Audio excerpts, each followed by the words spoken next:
parents arranged for the marriage, and it was like a 2 months gap from the arrangement to the marriage. And immediately after marriage, like he said, like, I don't like you, I just want to leave, and he left. Even I was pleading him, I was begging him, and I was asking him to come back, but it never happened. If he is not going to come to me, I want to die that. If he is going to be separated from me, I should die. The day I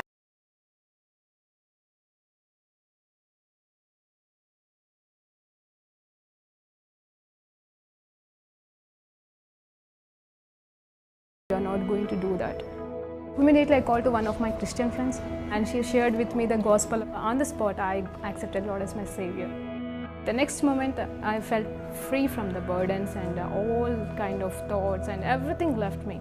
praise lord అండి. దేవునికి మహిమ కలుగును గాక. ప్రార్థన చేసుకుందాం. పరిశుద్ధ గొప్ప దేవా, నీకు స్తోత్రం, స్తుతి, మహిమ, ఘనత, ప్రభావం చెల్లించుకుంటున్నాం నైనా. ఈ సమయంలో ఉన్న పాటను మీ పాద సన్నిధికి వచ్చుటకు ఈ మధ్యాహ్న కాల సమయంలో మాకు ఇచ్చిన ధన్యతకే వందనాలు. అయ్యా నాయనా తండ్రి, నీ జ్ఞానమును అలాగే నీ జ్ఞాన వివేకమును కలిగిన శక్తిని గురించి మేము నేర్చుకుంటుండగా, అయ్యా నిజమే తండ్రి, నీ వాక్యము చెబుతుంది యేసయ్య. నాయనా తండ్రి, నీవైతే మాకు నీ సిలువను గూర్చిన సాక్ష్యం అయితే మాకు శక్తిగా ఉంది, లోకానికైతే వెర్రితనంగా ఉంది అంటున్నావు తండ్రి. అలాంటి నీ జ్ఞానం విషయంలో ప్రభా మమ్మల్ని తండ్రి నడిపించమని యేసుక్రీస్తు నామములో ప్రార్థన వేడుకుంటూ సమర్పిస్తున్నాం తండ్రి. ఆమేన్, ఆమేన్, ఆమేన్. ప్రైజ్ లార్డ్ అండి. దేవునికి మహిమ కలుగును గాక. ఈరోజు దేవాది దేవుడు మనకిస్తున్న వాక్యాంశం ఏంటంటే అండి, జ్ఞానము వివేకమును కలిగిన దేవుని శక్తి, అంటే జ్ఞాన వివేకముల దేవుని శక్తి. మరి దీన్ని ఇంగ్లీష్లో ఎలా చెప్పాలంటే wisdom and knowledge of lord's power. దీన్ని ఏ రీతిగా అంటే జ్ఞానాన్ని ముందు పెట్టినా, వివేకాన్ని ముందు పెట్టినా, దేవుని శక్తిని ముందు పెట్టినా, తర్వాత పెట్టినా, అంటే ఈ మూడింటి విషయంలో దేవుడి గురించి మనం నేర్చుకోబోతున్నామండి. అందరి బట్టి దేవునికి మహిమ కలుగును గాక. మొదటిగా 1 కొరింథీ రాసిన పత్రిక 1వ అధ్యాయం మరి 18, 19 వచనాలతో మనం ఆరంభించుకుందామండి. మరి దేవుని వాక్యము మరి సత్యమే ఉన్నది. ఆ వాక్యంలోకి వెళ్ళి మనం ఈరోజు నేర్చుకోబోతుండగా దేవుడు మీకు నాకు బోధించును గాక. ఆమేన్. మరి ఈరోజు సిలువను గూర్చిన వార్త అంటండి, జాగ్రత్తగా వినండి. సిలువను గూర్చిన వార్త నశించుచున్న వారికి వెర్రితనము, కానీ రక్షించబడుచున్న మనకు దేవుని శక్తి అని అంట. ఇందు విషయమై ఏమని చెప్తున్నారంటే, జ్ఞానుల జ్ఞానము నాశనమును చేతును, వివేకుల వివేకమును శూన్యపరుతును అని వ్రాయబడి ఉన్నది. ఇక్కడ ఏం మాట్లాడుతున్నారంటే, మొదటిగా దేవాది దేవుడు మరి పౌలు ద్వారా మాట్లాడుతున్న మాట ఏంటంటే, ఇదిగో ఈ దేవుని శిలువ శక్తి అనేది లోకానికి వెర్రితనంగా ఉంది, కానీ మరి నమ్ముతున్న మనకైతే ఎలా ఉంది అంటే మరి శక్తిగా ఉందండి. అంటే ఆయన గురించిన వార్త, జాగ్రత్తగా వినండి, వార్త, శక్తి కాదు, వార్త, ఆయన గురించిన మాటే అని వినేదే లోకానికి. యేసుప్రభు అంటేనే వెర్రితనం, పిచ్చి, తిక్క అనుకుంటూ మరి లోకం అనుకుంటా ఉన్నారు, మరి ముఖ్యంగా మరి భారతదేశంలో ఉండి. కానీ నమ్మిన మనకైతే, ఎవరిని? యేసుప్రభు నిజమైన దేవుడు అని నమ్మిన మనకైతే ఇది ఏమై ఉన్నదంటే ఆయన శక్తి అయి ఉన్నదండి. హల్లెలూయా, దేవునికి మహిమ కలుగును గాక. ఆయన శక్తితో పాటుగా ఈ జ్ఞాన వివేకములు గురించి దేవుడు ఏం మాట్లాడుతున్నాడంటే, మరి ఈ జ్ఞానం మనకు కలిగితే అది మనకి దీవెన. ఏదండి, ఈ దేవాది దేవుడే నిజమైన దేవుడని, మరి యేసుప్రభువే నిజమైన రక్షకుడని సత్యం తెలిసిన మనకి ఈ జ్ఞానం మరి మనల్ని దీవింపజేస్తుంది. కానీ ఆ జ్ఞానం లేని వారు లోక జ్ఞానంతో ఉంటారు కదండి చాలామంది. ఆ లోక జ్ఞానం విషయంలో ఇక్కడ మాట్లాడుతున్న మాట ఏంటంటే, దేవాది దేవుడు మాట్లాడుతున్నాడు, జ్ఞానుల జ్ఞానమును నేను నాశనము చేతును, వివేకుల వివేకమును శూన్యపరుతును అని వ్రాయబడి ఉన్నది. అంటే ఆయన చెప్తున్నాడండి దేవుడే, అంటే వారి జ్ఞానాన్ని వ్యర్థం చేస్తాను, వారి మరి వివేకాన్ని వ్యర్థం చేస్తాను అంటున్నాడు. ఒక మాట జ్ఞాపకం చేసుకుందాం. ఈ మధ్య కాలంలో కరోనా వచ్చింది. కరోనాకి మందు లేదు అన్నప్పుడు అందరూ పిరికితనంతో భయపడుతూ బాధపడుతూ ఇక అయిపోయింది లోకం అనుకున్నారు. అదే ఆ మనుషులు ఏం చేశారంటే జ్ఞానంతో, అంటే దేవుడిచ్చిన జ్ఞానమే, కానీ దేవుడిచ్చిన జ్ఞానం అనుకోకుండా వారి సొంత జ్ఞానం అనుకొని మందులు మరి ఏదో ఒకటి తయారు చేసేసి మొత్తం మీద మరి అవుట్ ఆఫ్ డేంజర్ అనే స్థితికి తీసుకొచ్చారని చెప్పేసి మరి అందరూ నమ్ముతున్నారు. అంటే ఇక్కడ ఇంకా ఈ వైరస్కి భయపడాల్సిన అవసరం లేదు, వ్యాక్సినేషన్ అనేది స్టార్ట్ చేశారు, వ్యాక్సినేషన్ వస్తే దానికి ఇంకా ప్రాబ్లం ఉండదు అని ఇలా అనుకుంటున్నారు. అంటే అది ఎవరిది అండి? నిజం చెప్పాలంటే అది కూడా దేవుడిచ్చిన జ్ఞానమే, కానీ అది లోకం నమ్మదు. కానీ అది ఏమనుకుంటున్నారంటే అది మా జ్ఞానము, మేము సాధించాం, మేము ఫస్ట్ మందు కనిపెట్టామని ఒక్కొక్క దేశం వారి గురించి గొప్పగా చెప్పుకున్నారు. అందును బట్టి మరి దేవుణ్ణి స్తుతించడానికి అయితే లేదు, కానీ మనుషులకు వారే మరి స్తుతి అర్పణలు చెల్లించుకున్నారని మనకి తెలుసు. కానీ దేవుడు ఏమంటున్నాడు తెలుసండి, ఆ జ్ఞానాన్ని సైతం నేను వెర్రివారిగా చేసేస్తున్నాను. నేను ఒక మాట అంటానండి, సరే ఇక్కడ కరోనా వచ్చింది కాబట్టి మందు తయారు చేశారేమో, రేపటి దినమున మరి పరిశుద్ధాత్మ దేవుడు ప్రవచనాత్మకంగా చెప్తున్న మాట ఏంటంటే రాబోయే కాలంలో మరి ఆల్రెడీ చెప్పాడు, భూకంపాలు వస్తాయి, విపరీతమైన వర్షాలు వస్తాయని. రోగానికి మందు అయితే డాక్టర్ కనుక్కుంటాడేమో తనకు ఉన్న జ్ఞానాన్ని బట్టి, కానీ మరి భూకంపాన్ని ఎవ్వరు ఏ జ్ఞానంతో ఏ మందులతో మీరు ఆపగలరని మరి ఈరోజు దేవుని పేరిట జ్ఞానులని పిలువబడుతున్న వారితో నేను ప్రశ్నిస్తున్నానండి. మరి వర్షాలని ఏ జ్ఞానంతో నువ్వు ఆపుతావు? అవును, ఒక సమయంలో అయితే వర్షాలు రాకపోతేనంట వర్షాలు కురవడానికి కూడా మరి ఏదో మరి సైంటిఫిక్ రీజన్స్ పెట్టేసి ఏదో చేసేసి వర్షాలు కూడా కురిసేలాగా చేసిన వారు ఉన్నారు. కానీ వర్షాలు ఆపడానికి ఏమైనా చేయగలమా? మరి ప్రకృతి మాత్రం దేవుని స్వరం వింటుంది, కానీ మనమే దేవుని స్వరం వినట్లేదు. అందుకే అంటున్నాడేమో, మీ జ్ఞానాన్ని సైతం నేను శూన్యపరుస్తాను. ఏదండి? లోక జ్ఞానం, దైవిక జ్ఞానం కాదు, పరలోక జ్ఞానం కాదు, యేసు నిమిత్తం గురించిన జ్ఞానము కాదు, కానీ ఈ లోక సంబంధమైన జ్ఞానం అండి, దాన్ని నేను వ్యర్థపరుస్తాను అంటున్నాడు దేవాది దేవుడు. అందుని బట్టి దేవునికి స్తోత్రం కలుగును కాక. మరి ఇప్పుడు లోకమంతా కూడా అండి మరి సాఫ్ట్వేర్ మీదనే ఆధారపడుతుంది, ఈ మొబైల్ సిస్టమ్ మీదనే ఆధారపడుతుంది. ఎంత వేల లక్షల కోట్ల ప్రాజెక్ట్ అయినా ఇగో ఈ చిన్న వస్తువు ద్వారా మరి వాళ్ళు చేస్తున్నారు, కంప్లీట్ చేస్తున్నారు. ఒక సమయంలో వైరస్ అని వస్తే మొత్తం కంపెనీస్ అన్నీ కూడా ప్రాబ్లం అయిపోయి మరి ఎన్నో నష్టాలు కోట్లకి. ఆ వైరస్ అండి మరి శరీరానుసరమైన వైరస్ కాదు, ఆరోగ్యానికి సంబంధించిన వైరస్ కాదు. కంప్యూటర్లో వైరస్ వచ్చినప్పుడు ఏం చేశారు తెలుసా అండి? యాంటీవైరస్ అనే ఒక సాఫ్ట్వేర్ని కనుక్కొని ఇంకా ఆ ప్రాబ్లం రాకుండా సొల్యూషన్ తెచ్చుకున్నారు. ఇప్పుడు నేనేమంటున్నానంటే, ఒకవేళ దేవుడికే కానీ కోపం వస్తే ఏదో రకంగా మరి ఆ సాఫ్ట్వేర్ సిస్టమే ధ్వంసం అయిపోతే, వాళ్ళు పెట్టుకున్న ప్లానెట్స్ శాటిలైట్స్ అన్ని నాశనం అయిపోతే ఈ ప్రాజెక్టులన్నీ ఏమైపోవాలా అని చెప్పేసి మరి దేవుని పేరట మీకు మరి ప్రశ్నిస్తున్నానండి. మరి నన్ను నేను కూడా ప్రశ్నించుకుంటున్నాను. ఈ జ్ఞానం అంతా ఒక సమయంలో శూన్యమైపోతే మన పరిస్థితులు ఏంటి? కేవలం మన శరీరము, మన ఆత్మ, మన ప్రాణం మాత్రమే ఈ లోకంలో ఉంటుంది, కానీ ఇంకేది ఉండడానికి వీల్లేదు. కాబట్టి ఉండదు కూడా రాబోయే కాలంలో. అలాంటప్పుడు మనం ఏమి చేయగలమో? ఏమీ చేయలేము. కాబట్టి మన ఆత్మని జీవింపచేసే దేవుడే, మన శరీరాన్ని, మన ప్రాణాన్ని కాపాడేది దేవుడే అని సత్యం తెలుసుకొని ఆయన వైపు మనం జీవిద్దామండి. సో ఇప్పుడు ఇంకొక మాట చెప్తున్నాను, జాగ్రత్తగా వినండి. 1 కొరింథీ రాసిన పత్రిక 1:18 నుండి 19 వచనాలు మనం ఇప్పుడు చదివి ఉన్నాం. ఏంటంటే, ఈ లోకానికి మరి దేవుని యొక్క స్వార్థ అయితే మరి వెర్రితనంగా ఉందంట. ఎంతటి వెర్రితనం అనేది మనం చూస్తూనే ఉన్నాం. చంపేస్తున్నారు, నరికేస్తున్నారు. ఎందుకు ఆలోచన చేయట్లేదు? ఆ జ్ఞానవంతులే కదా, మరి జ్ఞానం ఉన్నవారే కదా, ఎన్నో తయారు చేస్తున్న వారే కదా, దీనివల్ల వచ్చేది పోయేది ఏమీ లేదు. సరే, నువ్వు పట్టుకుంటే పట్టుకో దేవుని, లేకపోతే లేదు అని చెప్పేసి వదిలేయచ్చు కదా. కానీ మత పిచ్చులతో మరి మతం అనే మాటతో మరి దాన్ని పట్టుకొని మరి ఎంతోమంది చేయకూడని తప్పులు చేస్తూ మరి నిజం చెప్పాలంటే అలా చేసినప్పుడు నిజ క్రైస్తవులు ఏం చేస్తున్నారు? భరిస్తున్నారు, మౌనంగా భరిస్తున్నారు. దేవుడు చూస్తాడని భరిస్తున్నారు. కొంతమంది అయితే మరి వ్యతిరేకిస్తున్నారేమో, ఎదురు తిరుగుతున్నారేమో, కానీ అది కూడా దేవుని నామంలోనే వ్యతిరేకిస్తున్నారే, కానీ మరి దేవుని నుండి దూరం అయ్యే వ్యతిరేకన అయితే కాదండి. మరి అందుని బట్టి కూడా దేవునికి మహిమ కలుగుగాక. ఇక్కడ దేవుడు ఏమంటున్నాడు? లోకంలో ఉన్న అజ్ఞానులనే ఎన్నుకుంటున్నాను, జ్ఞానులను సిగ్గుపరచడానికి అంటున్నాడు. నిజమే, మరి ఎంతోమంది అంటున్నారు ప్రార్థన వలనే మనము జయించాము, ప్రార్థన వలనే సాధ్యం.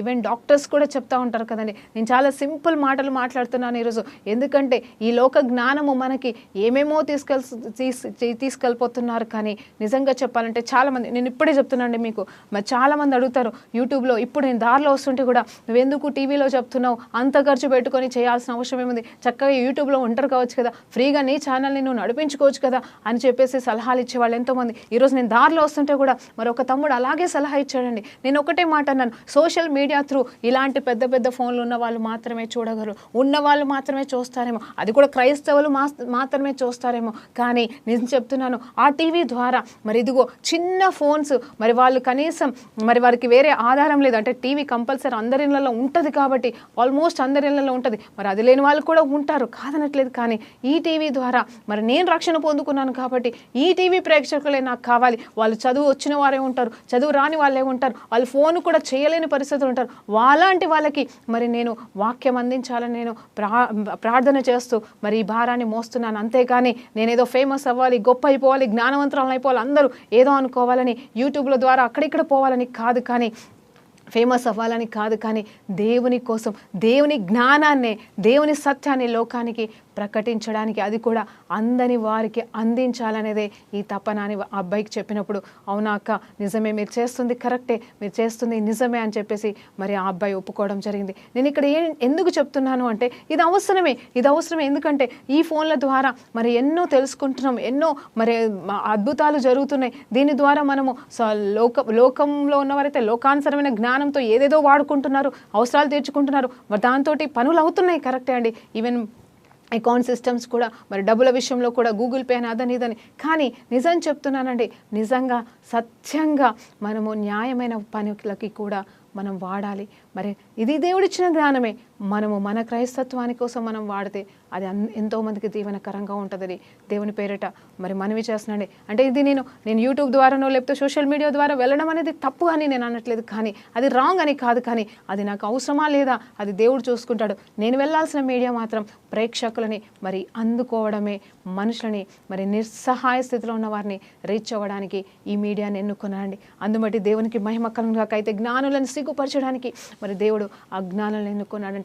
నేను ఒక్కసారి చెప్పి ఉన్నాను ఆల్రెడీ, నాకు అసలు మాట్లాడడానికే భయం వేస్తుంది. అంటే భయం అంటే ఎలాంటి భయం అంటే నలుగురిలో నిలబడి భయం. సెమినార్లో కాలేజ్ టైంలో నేను బీటెక్ చదువుతున్నప్పుడు మరి నిలబడి సెమినార్ ఏమంటే నేను హెచ్ఓడి దగ్గర పర్మిషన్ తీసుకున్నాను, సార్ నేను కావాలంటే నేను ఈ ప్రాజెక్ట్ సబ్మిట్ చేస్తాను, ఈ వైవాకి సంబంధించిందే కావచ్చు, ఆ ప్రెజెంటేషన్కి సంబంధించిందే కావచ్చు, నేను నిలబడి చెప్పలేను, ఆ ధైర్యం నాకు లేదు, నేను పెరిగిదాన్ని అని చెప్పేసి మార్క్స్ 0 ఇవ్వమని చెప్పి భయపడిన దానండి బీటెక్ 4th ఇయర్లో. అలాంటి నన్ను మరి భయం లేని దానిగా చేసి ఆయన ఆత్మచేత నింపి, ఆయన జ్ఞానంతో నింపి. అవునండి, మరి బీటెక్ జ్ఞానం ఉంది, చదువు జ్ఞానం ఉంది, కార్స్ డిజైన్ చేసే జ్ఞానం ఉంది, కానీ నాకు నిలబడి చెప్పే జ్ఞానం లేదు. అదొక పెరికితనం. కానీ ఆ జ్ఞానం నాకు ఆ పెరికితనాన్ని తీసివేయలేదు, ఆ బీటెక్ జ్ఞానం ఆ పెరికితనాన్ని తీసేయలేదు. నేనేమైనా క్రియేట్ చేయగలనేమో, ఏదైనా సాధించగలనేమో ఆ చదువు ద్వారా. కానీ నిజం చెప్పాలంటే ఎప్పుడైతే దేవాది దేవుని పట్టుకున్నానో ఆ భయం అనేది నా నుండి పారిపోయింది.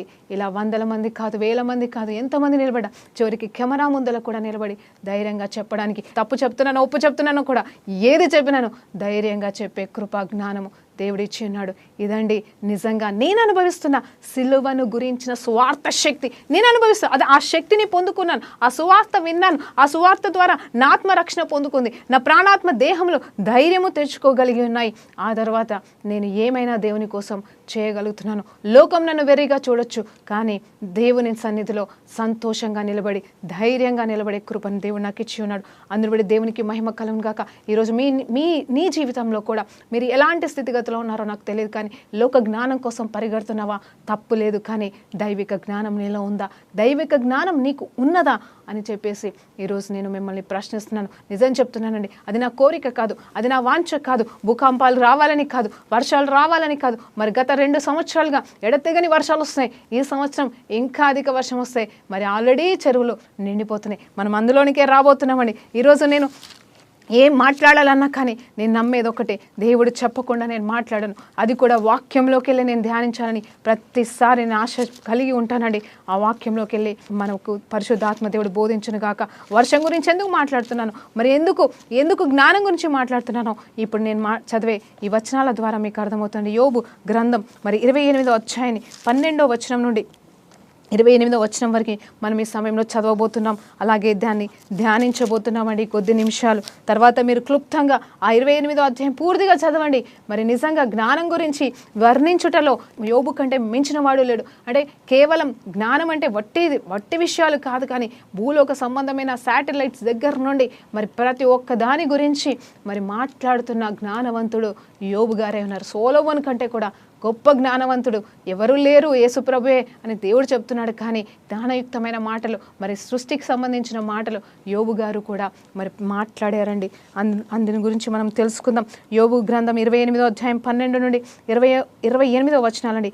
అయితే జ్ఞానం ఎక్కడ దొరుకును, వివేచన దొరుకు స్థలం ఎక్కడనున్నది? నరులు దానిని విలువ ఎరుగరు. ప్రాణులున్న దేశంలో అది దొరకదు. అగాధము అది నాలో లేదనను, సముద్రము నా యొద్ద లేదనను, సువర్ణము దానిని పాటలే. అలా మేము ఒక్కొక్క వచనం చదువుకుంటూ పోతే ప్రతిదీ కూడా, లోకంలో ఉన్న ప్రతిదీ కూడా జ్ఞానం నా దగ్గర లేదంటుందండి. సముద్రం అంటుందంట నా దగ్గర లేదని, సువర్ణం అంటే బంగారం అంటుందంట నా దగ్గర లేదని, ఇదిగో ఇంకా ఏమంటుంది అక్కడ నీలి మేఘాలు అంటున్నాయంట నాకు తెలియదని చెప్పేసి, మరి ఏది కూడా దాని వేళ చెల్లించలేదంట. నువ్వు జ్ఞానము సంపాదించడానికి కెంపులు కానీ కోట్లు కానీ సరిపోవని అక్కడ వాక్యం చెప్తుంది. అంత మాత్రమే కాదు, దేవుడే దాని మార్గమును గ్రహించునని చెప్పేసి ఇక్కడ జ్ఞానం గురించి మాట్లాడుతూ ఉన్నాడు మరి పరిశుద్ధాత్మ దేవుడు. ఆ తర్వాత మొదటి వచనాలు కూడా మనం ఒకసారి చదువుదామండి. మొదటి కొన్ని వచనాలు కూడా ఇక్కడ ఏమంటే, వెండికి గని గలదు, పుటమి వేయటకు సువర్ణమునకును స్థలము గలదు, ఇనుమును మట్టిలో నుండి తీయుటకును, మరి అలాగే రాళ్ళు కరిగించి రాగి తీయుదురు, మనుష్యులు చీకటికి అంతము కలుగజేయుదురు, గాఢాంధకారంలో మరి మరణాంధకారంలోనూ ఉన్న రత్నములను సైతం ఎతుకుతారంట. చూడండి, మరి అదే కదా, మట్టిని తవ్వుతున్నారు, మరి లోయల్ని తవ్వుతున్నారు, మరి ఎక్కడెక్కడైతే సిరి సంపదనలో బంగారం వెండి దొరుకుతుందో, రత్నాలు ఎక్కడ దొరుకుతున్నాయో, మరి సైన్స్ జ్ఞానంతో, జాగ్రత్తగా సైన్స్ జ్ఞానంతో, మరి ఆ కెపాసిటీతో, ఆ మిషన్లతో మరి ఎక్కడ దొరుకుతుంది, ఆ భూగర్భంలో ఇక్కడేం దొరుకుతుంది, ఇక్కడ ఆయిల్ దొరుకుతుంది, అక్కడ అది దొరుకుతుంది, ఇక్కడ బండ దొరుకుతుంది అని క్లియర్గా అది జ్ఞానంతోనండి, దేవుడు చూపించట్లేదు. ఆ జ్ఞానాన్ని వాడుకొని, ఆ సైంటిఫిక్ జ్ఞానాన్ని వాడుకొని ఇది ఇక్కడ ఉంటుంది అది ఇక్కడ ఉంటుంది అని చెప్పేసి వాళ్ళు తీస్తున్నారు. నేను కాదనట్లేదు. వారు భూమి అంతటా వరకు కూడా సంచరిస్తున్నారంట. చూడండి జాగ్రత్తగా, జనులు తిరుగు స్థలములకు చాలా దిగువగా మనుషులు సొరంగములు త్రవ్వుతున్నారు. మరి ఇదే జరుగుతుంది కదండి లోకంలో. వారు పైన సంచరించడం చేత మరోబడుదురు, అచ్చట వారు మానవులకు దూరముగా నుండి ఇటు అటు అల్లాడుచున్నారు. భూమి నుండి ఆహారము పుట్టును, దాని లోపలి భాగము అగ్నిమయముగా నుండును, మరి దాని రాళ్ళు నీల రత్నము వలె, దానిలో సువర్ణమైనను రాళ్ళున్నవి. మరి ఆ త్రోవ ఏ క్రూర పక్షికి తెలియదు, డేగ కన్నులకు అది చూడలేదు, గర్వము గల క్రూర జంతువులు దాన్ని త్రొక్కలేరు, సింహము ఆ మార్గంలో నడవలేదు, మనుష్యులు స్ఫటికము కంటెను బండను పట్టుకొందురు, పర్వతములు వాటి కుదుర్ల సహితము త్రోయబడుదురు, బండలో వారు బాట కొట్టుదురు, వారి కన్ను ఎలా ఉంటుందంటే అమూల్యమైన ప్రతి వస్తువును చూచును, నీళ్లు ఒదిగిపోకుండా వారు జలధారులను కట్టుదురు, మరుగైనను వస్తువైనను వారు వెలుగులోనికి తెప్పించుదురు. మరి అంత మాత్రమే కాదు, అలా జ్ఞానం ఎక్కడ దొరుకునంటాడు. చూడండి, ఇక్కడ మనుషుల జ్ఞానము ఎంతవరకు వెళ్ళిపోయిందనేది వర్ణిస్తూ జాగ్రత్తగా వినండి. అంటే మనుషులంట సొరంగాలు తవ్వుతారంట, బంగారం ఎక్కడుందో తెలుసుకుంటారంట. ఈ మనుషుల గురించి మాట్లాడుతున్నాడు. కానీ మరి ఆకాశ పక్షులకు కానీ, లేకపోతే క్రూర మృగాలకి కానీ, లేకపోతే క్రూర జంతువులకు కానీ మరి ఆ బంగారము, ఆ వెండి, వీరెతుకుతున్న రత్నరాశులు ఎక్కడుంటాయో ఆ త్రోవలు తెలియదు. కానీ మనుషులకైతే జ్ఞానాన్ని బట్టి ఇదిగో మరి ఎక్కడ ఏమి దొరుకుతుందో వాళ్ళు తవ్వుతూ మరి ఆ నిధులనన్నీ కూడా సంపాదిస్తున్నారని ఇక్కడ వాక్యం చెప్తుంది. ఇంకా ఏం చెప్తుంది అసలు, బండలలో దారులేస్తారంట. మరి వేయట్లేదండి, బండలలో మరి తవ్వేసి మరి అండర్ గ్రౌండ్ రోడ్స్ అని, లేకపోతే రైల్వేస్ అని, లేకపోతే ఇంకేదని అన్నీ తవ్వుతున్నారు, మార్గాలు వేస్తున్నారు, ఎన్నో చేస్తున్నారు. ఇదంతా మనిషి జ్ఞానం అండి, దైవిక జ్ఞానం అన్ని నన్ను చేస్తూ ఉన్నారు. అవసరాన్ని బట్టి, అక్కర్ని బట్టి మరి ఎట్లా మంచిదో అది చేస్తున్నారు. అది తప్పని నేను అనట్లేదు. కానీ ఇక్కడ నీళ్ళ గురించి అదే నేను చెప్పాలనుకుంటున్నాను. ఈ 11వ వచనంలో ఏముంది చూడండి, నీళ్లు ఒడిగిలిపోకుండా అంటే దాటిపోకుండా వారు జలధారులు కట్టుదురు అంట. ఏం కడతారంట? డ్యాములు కడతారంట అండి. ఈ భాష మనకేమో అర్థం కాదు, ఈ తెలుగు భాషలు సరిగా ఒక్కొక్కసారి. కానీ ఇక్కడ ఏంటంటే క్లియర్గా వర్షం పడితే మరి ఆనకట్ట కడుతున్నారా, చెరువులు కడుతున్నారా, మరి ఎన్నో రకాలుగా కడుతున్నారు. దేవుడు ఆల్రెడీ చెరువులు ఇవ్వలేదా అండి? ఆల్రెడీ దేవుడు సముద్రాలు ఇవ్వలేదా? వాటికి ఎల్లలు ఇవ్వలేదా? మరి ఎక్కడెక్కడ లోయ ఉండాలో అక్కడ లోయలో పెట్టి, ఆ ఒక ఊరు ఉంటే ఆ ఊరిలో ఎక్కడ చెరువు ఉండాలో ఆల్రెడీ ఆ చెరువుకి మరి నీళ్ళు, వర్షం పడ్డ నీళ్ళన్నీ వచ్చి అక్కడ కుంటలాగా మరి అక్కడ జామ్ అయిపోతాయి. అవసరమైతే అక్కడ డ్యాములు కట్టారు, ఆనకట్టలు కడుతున్నారు. ఇంకా నీళ్ళు ఆపి మనం ఏదో వ్యవసాయం చేద్దామని ఇంకా పెద్ద పెద్దగా మరి ప్రజల మేలు కొరకే జ్ఞానాన్ని ఉపయోగించి నీళ్ళని, వర్షపు నీళ్ళని ఆపేసి మరి మానవుడు ఎన్నెన్నో చేస్తూ ఉన్నాడు. లోపలికి వెళ్ళి కూడా నీళ్లు తవ్వుతూ ఉన్నాడు, ఇంకేదేదో చేసేస్తున్నాడు. కానీ నిజం చెప్పాలంటే ఇదంతా మనిషి జ్ఞానమే, దేవుడిచ్చిన జ్ఞానమే. కానీ ఆ జ్ఞానానికి, ఆ దేవుడిచ్చిన జ్ఞానానికి విలువిస్తున్నారు. కానీ వారి సొంత మనుషులకున్న జ్ఞానాన్ని ఉపయోగించుకుంటున్నారు, కానీ దేవుడికి విలువ ఇవ్వట్లేదండి.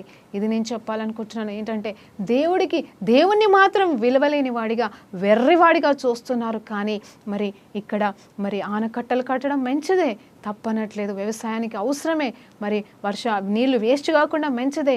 మరి కానీ ఒకవేళ ఎక్కువ వర్షాలు వస్తే ఏం చేస్తారండి? ఆ డ్యాములు కూడా పొర్లి ఏమవుతున్నాయో తెలుసా? మొదటికే మోసం, ఊర్లు మునిగిపోతున్నాయండి. అదే నువ్వు ఆపకపోతే నీళ్ళు ఎక్కడికో పోయి ఎలా పోవాలో అలా పోయేవేమో. కానీ నిజం చెప్పాలంటే ఇప్పుడు అలా ఆపినా కూడా కష్టమే, నష్టమే. అంటే నేనేమంటున్నానంటే దేవుడు ఏది ఇవ్వాలో అది ఇస్తాడు. అందుకే వర్షానికి చెప్పేసి ఉన్నాడు ఆల్రెడీ, నువ్వెంతవరకు కురవాలో అంతే కురువు, నువ్వెంతవరకు రావాలో అంతే చెయ్యి, ఏ కాలంలో రావాలో ఆ కాలంలో రాని. కాలాలకి సైతం ఆయన ఆజ్ఞాపిస్తే ఆ కాలాలు సైతం మాటలు విన్నాయి, కానీ వర్షం సైతం మాట వినింది. చలికాలం సైతం ఎప్పుడు చలి రావాలో ఎప్పుడు చలిపోవాలో అది వింటుంది, కానీ మనిషి మాత్రం వినట్లేదండి. ఈరోజు మీతో ఒక మాట చెప్పాలనుకుంటున్నాను. ఈ లోక జ్ఞానము అంతం అవ్వాల్సిన సమయం చాలా సమీపంగా ఉందండి. నాకైతే దేవుని రాకడా అని మనం అందరి దగ్గర నుండి వింటున్న మాటలే మనకి తెలిసేమో.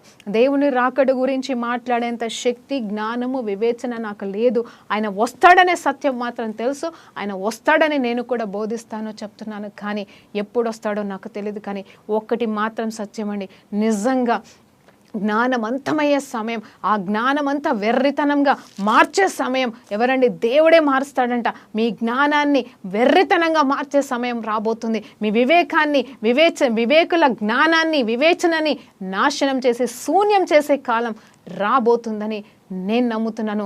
దేవాది దేవుడు చెప్తున్నాడు. అంతే కదండి, ఏదైనా ప్రాబ్లం వచ్చినా అన్నీ మొదటికే మోసమైపోతాయి. మొత్తం వర్షం కుమ్మరి. ఇప్పుడు ఆల్రెడీ చెప్పాను, అందుకే లాస్ట్ 2-3 సంవత్సరాలు బీభత్సమైన వర్షాలు వచ్చాయి. ఆల్రెడీ చెరువులు, కుంటలు, డ్యాములు అన్నీ నిండిపోయి ఉన్నాయి. ఏ నీళ్ళు ఎక్కడికి పోవాలో తెలియని పరిస్థితి. ఇంకొంచెం వాన వచ్చిందంటే ఇంతే సంగతులు అన్నట్టుగా మరి పరిస్థితి ఉంది. మరి ఇప్పుడు వర్షాకాలం మళ్ళీ వస్తుంది. అప్పుడు ఏంటి పరిస్థితి అనేది? ఈసారి ఎండలు బాగా కొట్టాలని కోరుకోండి. అదొక ప్రాబ్లం. ఎందుకంటే అలానన్న నీళ్ళన్నీ ఆవిరి వెళ్ళిపోతాయేమో. తర్వాత మళ్ళీ వర్షాకాలం వస్తే నిండుతుందేమో. ఎండాకాలమే ఉండట్లేదు, ఎక్కువ చలికాలము ఉండట్లేదు. కాలాలు మారిపోతున్నాయండి. మీరు గమనిస్తున్నారు లేదో? ఇదే రాకడికి మరి సూచనలని కూడా వాక్యం చెబుతుంది. కాలాలు కూడా అతీతమైపోతున్నాయి. అంటే దేవుడికి లోబడట్లేదని కాదు, వాక్యానికి మరి ఆ కాలాలు లోబడుతున్నాయి. ఒక టైం వస్తుంది, కాలాలు మరి మారిపోయే సమయం వస్తుంది. మారిపోయే సమయం వచ్చిందండి. అందుకే అవి తెలుసుకుంటున్నాయి, ప్రకృతి తెలుసుకుంటుంది, వర్షాకాలం తెలుసుకుంటుంది, శీతాకాలం తెలుసుకుంటుంది. మనము సమయం ఇప్పటిదాకా ఒకలాగా చేశాము, ఒకలాగా పని చేశాము. ఇప్పుడు మనము పనులు మార్చాల్సిన సమయం వచ్చింది, మన సమయం దగ్గరకు వస్తుందని అవి వింటున్నాయి. వాటి ప్రకారంగా మనుషుడు మాత్రం అర్థం చేసుకోవట్లేదు. మరి ఈ జ్ఞానాన్ని మనము వెతికితే మనకు వచ్చేది ఏంటండి? హల్లెలూయా, దేవునికి మహిమ కలుగును గాక. అయితే జ్ఞానము ఎక్కడ దొరుకును అని చెప్పేసి ఇక్కడ అంటున్నాడు. మరలా ఆ 12వ వచనం నుండి ధ్యానిద్దామండి. మరి ఎక్కడ దొరుకును, ఎక్కడెక్కడ దొరుకుతుంది అని కూడా మనం వెతికితే ఎక్కడా లేదని చెప్తున్నాడు. వివేచన ఎక్కడ దొరుకును? నరులు దాన్ని విలువనే తెలియదంట. చూడండి, వెల కట్టడానికి కూడా లేదు. కానీ మరి అదే ఎవరైనా ఏదైనా సంపాదిస్తే మరి ఏదైనా ఇన్వైట్ చేస్తే మాత్రం నిజం చెప్పాలంటే లక్షల కోట్లు ఇస్తున్నారు. దానికి వెల కడుతున్నారు, కరెక్టే, కాదనట్లేదు. కానీ నిజమైన జ్ఞానానికి వెల చెల్లించగలమా? ఆ జ్ఞానం ఎవరే ఉన్నారండి? మరి కీర్తనకారుడు చెప్తున్నాడు, ఆయనే లోక జ్ఞానై ఉన్నాడు, ఆయనే జ్ఞానవంతుడై ఉన్నాడు. మరి సామెతల గ్రంథాలన్నింటిలోనూ, అలాగే 1 కొరింథీయులలో కూడా ఆయనే జ్ఞానమై ఉన్నాడు, నేనే జ్ఞానమై ఉన్నాను అంటున్నాడు. మరి ఆ జ్ఞానవంతుడికి మించిన జ్ఞానం అయితే మనకు లేదు. ఆయన ఆల్రెడీ అన్నిటికీ ఎల్లలు పెట్టాడు. అన్నిటికీ మరి ఎవరికి ఏం చెప్పాలో అన్నీ చెప్పేస్తున్నాడు. ఆది నుండి ఉన్న జ్ఞానము వ్యర్థమైన జ్ఞానం కాదండి. మనుషులు తయారు చేసుకున్న జ్ఞానమే శూన్యంలోకి కలిసిపోయే జ్ఞానం. ఈ జ్ఞానాన్ని విడిచిపెట్టి పరలోక జ్ఞానం కోసం పరిగెడదాం, పరలోక రాజ్యాన్ని వెతుకుతాం. చూడండి, సముద్రము కూడా అంటుందంట, మరి అంతగా ఉన్న సముద్రము కూడా నా యొద్ద ఈ జ్ఞానము లేదు అంటున్నాడు. అగాధము కూడా నాలో లేదంటుంది ఇక్కడ. సువర్ణము కూడా మరి బంగారము విలువైనది కూడా నేను జ్ఞానానికి సాటి కాను అంటుందంట ఆ సువర్ణ కూడా.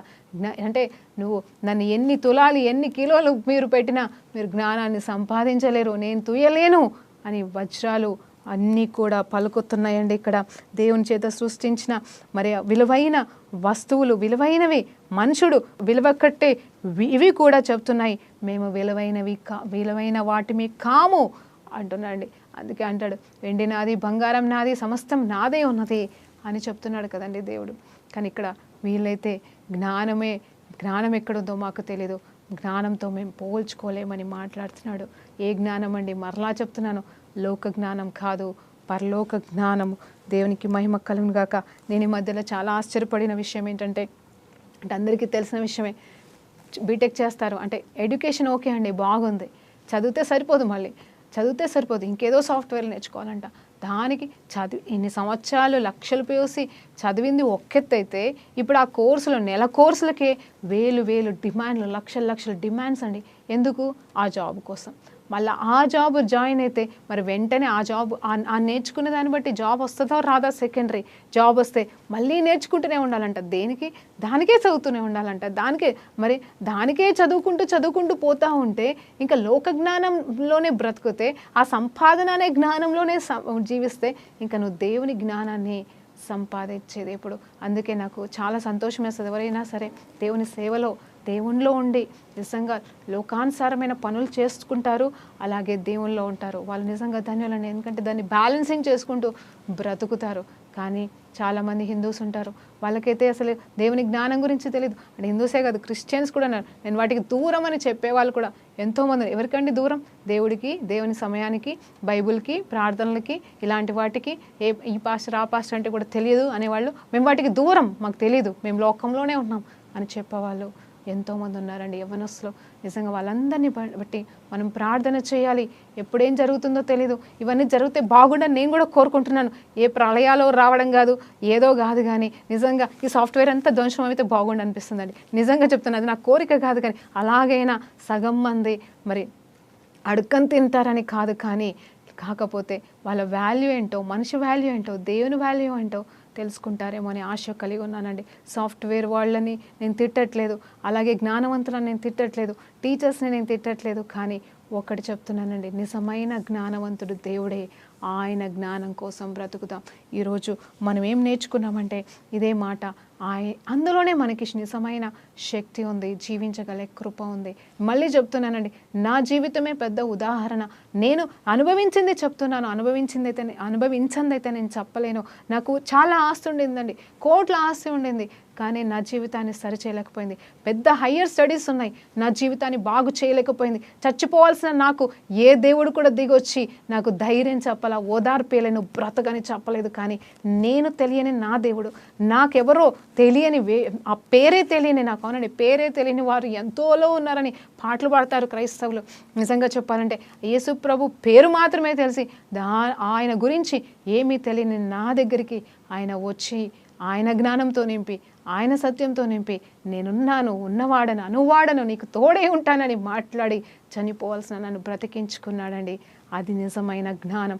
ఆయన జ్ఞానానికి మించిన జ్ఞానం, మిగతా జ్ఞానం నాకు వద్దని చదువుని, ఎడ్యుకేషన్ని, బీటెక్ని సైతం అన్నీ మరి కెరియర్నే పక్కకు పెట్టేసి కేవలం అర్థం కాకపోయినా, జాగ్రత్తగా వినండి, అర్థం కాకపోయినా, చెప్పడానికి వచ్చినా రాకపోయినా దీన్ని మాత్రమే బోధించాలని, దీని గురించి మాత్రమే ఆలోచించాలని, దీని గురించి మాత్రమే నేర్చుకోవాలని మరి తీర్మానం తీసుకొని ఇలా మేము ముందు నిలబడడానికి 6 సంవత్సరాలు అవుతుందండి ఇంచుమించు. టీవీ ద్వారానే ఇంకా బయట వాడబడ్డానికి ఇంకా ఎంతో దేవుడు కృపనిస్తున్నాడు. అందుని బట్టి దేవునికి మహిమ కలుగును గాక. మరొక్కసారి ప్రార్థన చేసుకుందామా? ఏమని అంటే, దేవా నిజమే, ఈ లోక జ్ఞానం మనకి జీవించడానికి అవసరం అండి. నేను అది నాశనం అయిపోవాలని కోరుకోవడం అని కాదు, కానీ పరలోక జ్ఞానము, దేవుని జ్ఞానము, మరి ముఖ్యంగా ప్రేమ అండి. మళ్ళా చెప్తున్నాను, అన్నిటికీ మించిన ప్రేమ, ఇతరుల్ని ప్రేమించడం, ఇతరుల్ని క్షమించడం, ఇతరుల కోసం బ్రతకడం, దేవుని కోసం జీవించడం అనేది అది ఇంకా సంపూర్ణమైన జ్ఞానం. ఆ జ్ఞానంలోనికి నువ్వు రావాలని, నేను రావాలని దేవుని పేరిట కోరుకుంటూ ప్రార్థన చేసుకుందాం. పరిశుద్ధుడా గొప్ప దేవానికి స్తోత్రం అయ్యా, సిలువని గురించిన సువార్త నాయన తండ్రి లోకానికి వెర్రతనమే, కానీ మాకు ప్రభా నిజమైన శక్తి అని ప్రభా మరి కొన్ని మాటల ద్వారా, కొన్ని సత్యాల ద్వారా, కొంచెం ఒకే అధ్యాయం ద్వారా మమ్మల్ని బలపరిచి, ధైర్యపరిచి ప్రభా ఎన్నో సత్యాలు బోధించే దేవా నీకు స్తోత్రం తెలియజేసుకుంటూ ప్రభా నీ జ్ఞానంతో మమ్మల్ని నింపి నీ సర్వసత్యములను స్థాపించమని పరిశుద్ధాత్మ దేవా మీరే మాకు తోడై ఉండి నడిపించమని యేసుక్రీస్తు నామములో ఈ ప్రార్థన తెలియజేసుకుంటూ సమర్పిస్తున్నాం తండ్రి. ఆమేన్. ప్రైజ్ లార్డ్ అండి. దేవునికి మహిమ కలుగును గాక.